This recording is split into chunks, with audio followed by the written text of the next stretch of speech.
paz do Senhor, tudo bem com você? Vamos agora para mais um estudo para a glória de Deus. Irmãos, eu tô com 6 blusas hoje tá muito frio, mas nós vamos continuar. A lição dessa semana é muito interessante, ela é muito rica e eu acho ela muito útil também.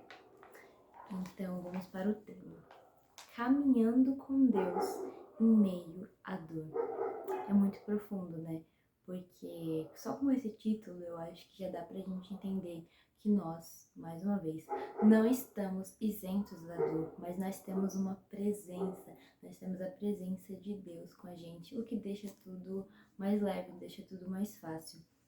Então, caminhando com Deus em meio à dor.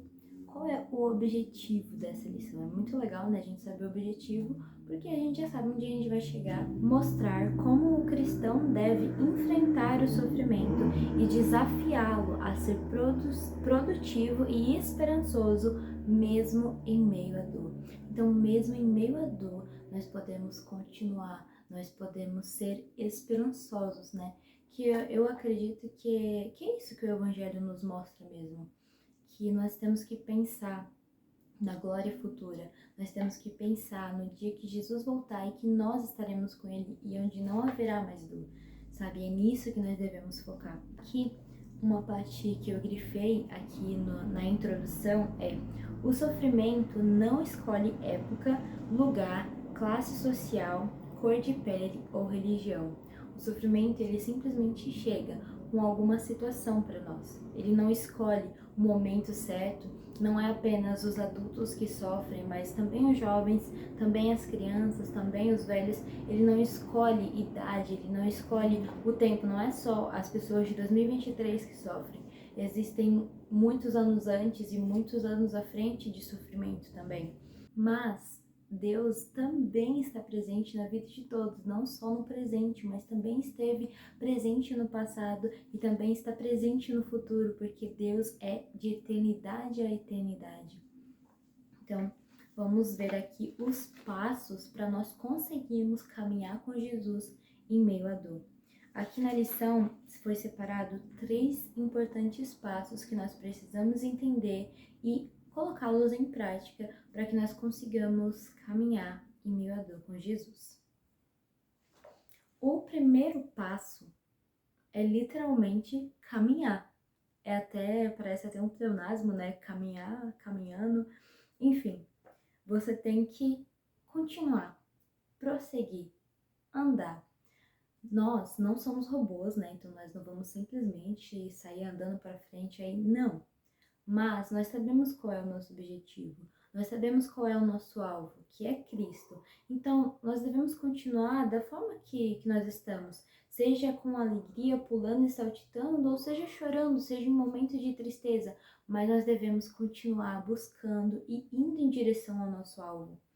E aqui fala no livro de Salmos, vou ler aqui a nossa primeira leitura de hoje se encontra no Salmos 23, Salmos capítulo 23, versículo 2, que diz assim: mesmo quando eu andar por um vale de trevas e morte, não temerei perigo algum, pois tu estás comigo. Esse salmo ele é muito conhecido e ele, na maioria das vezes em que ele é citado, ele é lido até aqui, em tu estás comigo. E é muito importante porque mesmo que nós estejamos em um caminho onde neste caminho há espinhos, neste caminho há pedras, neste caminho há sofrimento, há tristeza, há talvez um luto, há talvez uma perda, mas tu estás comigo. O Senhor está conosco. Mas esse versículo ele não acaba assim. Ele diz assim: a tua vara e o teu cajado me protegem. Então nós não temos apenas a presença do Senhor, que já é suficiente, mas nós temos também a proteção dele. Então essa dor não é para a morte, esse sofrimento não é para a morte, porque mesmo que eu ande no vale da sombra da morte, eu não temerei mal algum, pois tu estás comigo, me protegendo, me guardando. É como se nós estivéssemos ali nas mãos de Deus, sendo guardados por Ele, e Ele dizendo assim para nós continuarmos caminhando, porque nós não iremos morrer ali. O deserto não é o ponto final, mas é o ponto de aprendizado muitas vezes. É o ponto onde nós precisamos passar para chegar ao nosso amadurecimento. Então, quando nós entendemos isso, nós vemos a questão do sofrimento com mais clareza e também que nós precisamos continuar, sabe? Nós precisamos continuar a nossa caminhada, mesmo que com dor, porque nós temos um Consolador com a gente e isso é suficiente. O segundo passo é chorando. E eu achei essa parte muito específica de chorando, porque em nossos sofrimentos é comum que nós venhamos chorar, né? E nós precisamos continuar caminhando, mesmo que nós estejamos chorando. E aqui diz assim: o choro tem o seu valor para os que sofrem, mesmo quando a sociedade tenta nos convencer de que homens e mulheres fortes não choram. Isso é uma mentira. Homens e mulheres fortes também choram, porque chorar é apenas uma reação. Chorar é uma forma da gente colocar os nossos sentimentos confusos para fora e de não ficar internalizando aquilo, sabe?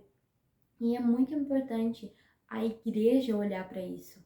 É muito importante você olhar para isso. E esse recado vai mais principalmente para os homens, né? Porque a sociedade ela insiste em dizer que homens não choram. Homens, vocês podem também chorar, porque isso é um sentimento, é uma forma de colocar para fora, porque quanto mais nós colocamos para dentro e ficamos guardando, isso ocasiona também em doenças pra gente. Quantas doenças aí de estresse ou até mesmo manchas em nosso corpo, várias coisas que podem acontecer, são porque nós ficamos negando sentir os sentimentos, nós negamos colocar ele para fora. E aqui na palavra de Deus, assim como nós já estudamos, no estudo anterior, tem um ensino muito importante em João 11, versículo 35. Aqui diz: Jesus chorou. Então essa mentira de que homens e mulheres fortes caem por terra neste momento, porque não há um super-herói maior do que Jesus, não há um homem melhor, mais santo como Jesus. Jesus é o nosso Salvador, o nosso resgatador, e ele chorou. Então, homens e mulheres, nós podemos chorar. E uma coisa importante da gente pensar é porque muitas vezes nós comparamos Deus conosco, mas Deus não age como a gente. Por exemplo, quando uma criança está chorando histericamente, a maioria das pessoas tem a reação de simplesmente: ai meu Deus, tá chorando, toma o celular, você quer um doce, você quer alguma coisa, mas para de chorar. E Deus não é assim. Deus, ele não faz isso, ele não entrega outras coisas na nossa mão para entreter, para que a gente pare de chorar. Que inclusive é uma coisa bem errada que a gente faz com as crianças, né? Ele chega, ele olha para nós, fala para nós respirarmos e ele nos consola, ele nos abraça, nos alimenta, porque quem mais poderia nos entender a não ser o nosso Criador, não é? E o choro não te faz parar, porque o primeiro passo é continuar caminhando, chorando, colocando para fora aquilo que você sente, sendo sincero com você mesmo, sendo sincero com Deus e sendo sincero com as pessoas que estão à sua volta. Porque, como, né, de se imaginar, não há só esse exemplo, né? Caso para você ainda não esteja suficiente, eu vim aqui trazer também um outro exemplo que ele não está aqui na lição, pelo menos até a parte que eu estudei, ele não aparece, mas ele é conhecido como o profeta chorão, que é o nosso querido amigo Jeremias. Vamos ler aqui, ele é conhecido como profeta chorão pelo peso, né, que ele coloca, pelos sentimentos, ele dá muita ênfase assim na tristeza, e é principalmente lá no capítulo 9 e no capítulo 10. Eu vou ler apenas um versículo, tá? Jeremias 9, 1. Ah, se a minha cabeça fosse uma fonte de água e os meus olhos um manancial de lágrimas, eu choraria noite e dia pelos mortos do meu povo. Ele era um homem de Deus, ele era um homem íntimo com Deus, mesmo que toda a sua nação estivesse corrompida, Jeremias, ele era um homem fiel e temente a Deus. Ele era um homem que profetizava e ele profetizou muitas coisas de sofrimento, muitas coisas ruins sobre o seu povo. E ele sabia o que ia acontecer e ele se entristecia com isso porque era como assim, ele estava falando para o povo, olha, vai acontecer isso, isso e isso, se vocês não se voltarem. E ele via o povo não voltando a Deus. Inclusive é a mesma coisa que está acontecendo nos dias de hoje, né? Nós cristãos estamos falando as coisas que vão acontecer, está escrito na Bíblia as coisas que vão acontecer, os sofrimentos, as dores que vão passar, mas mesmo assim há pessoas que escutam, mas não dão importância para isso. Salmos 30, versículo 5. Ele é bem conhecido, você com certeza já ouviu esses salmos e provavelmente você já cantou esses salmos também.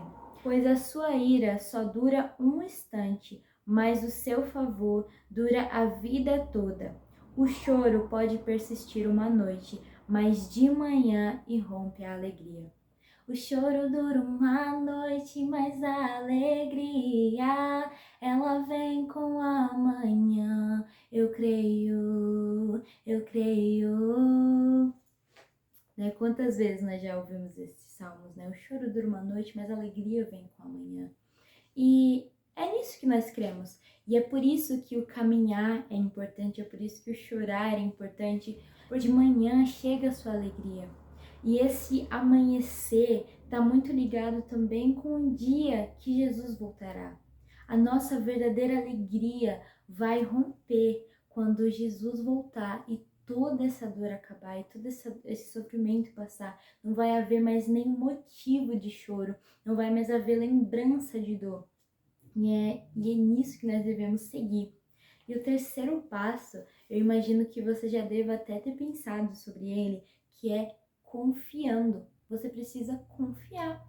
Você está caminhando, chorando e confiando. Em meio ao sofrimento, você precisa seguir esses passos. Você precisa confiar no Senhor, que é dono dos céus e a terra, que dá o alimento para os animais, mesmo que eles não peçam. Mas imagine para nós, né? Ele provê, ele dá o cuidado para nós. E aqui a lição, ela cita, né, Abacuque, que ele era um profeta. No começo do livro, ele até fala: até quando, Senhor, clamarei pedindo ajuda e tu não me ouvirás? Mas ali no capítulo Abacuque 3, a partir do verso 17, normalmente se lê o verso 17 e o 18, mas eu vou ler até o 19. Mesmo não florescendo a figueira e não havendo uva nas videiras, mesmo falhando a safra de azeitonas, não havendo produção de alimento nas lavouras, nem ovelhas no curral, nem bois nos estábulos, ainda assim eu exultarei no Senhor e me alegrarei, no Deus da minha salvação. O Senhor, o soberano, é a minha força, ele faz os meus pés como de um cervo, faz-me andar em lugares altos. Olha que lindo! Aqui nós sabemos que naquela época a única fonte de renda eram as plantações. Então aqui, com esses versículos, ele está declarando: ainda que eu esteja desempregado, sem dinheiro, passando fome, passando por dores e sofrimentos, eu ainda me alegrarei em meu Senhor, eu ainda exultarei, eu ainda adorarei ao Senhor. E então esses três passos, eles estão todos ligados, porque Abacuque estava em meio ao sofrimento, mas ele entendeu que ele precisava continuar. Ele entendeu que mesmo chorando, ele precisava continuar a caminhada, e ele entendeu que ele precisava confiar no Senhor.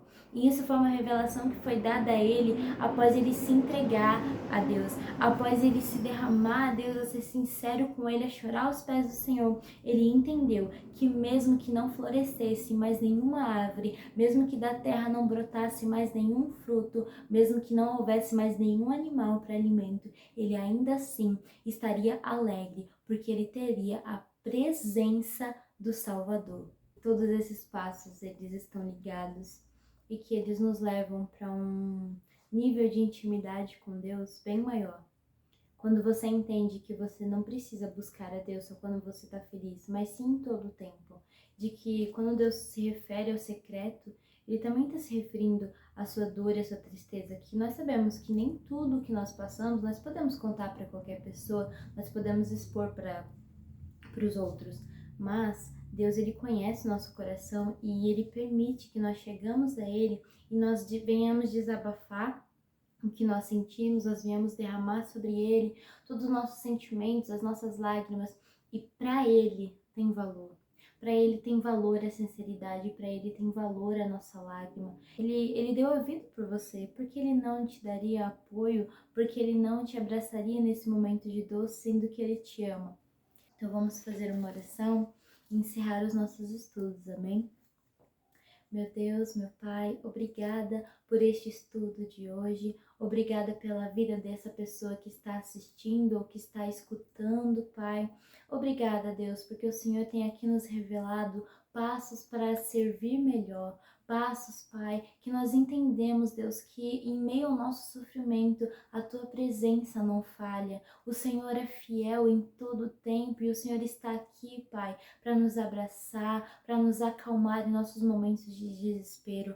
Mesmo, Pai, em momentos de ansiedade, o Senhor está aqui dizendo: coloque suas ansiedades em minhas mãos e eu vou cuidar.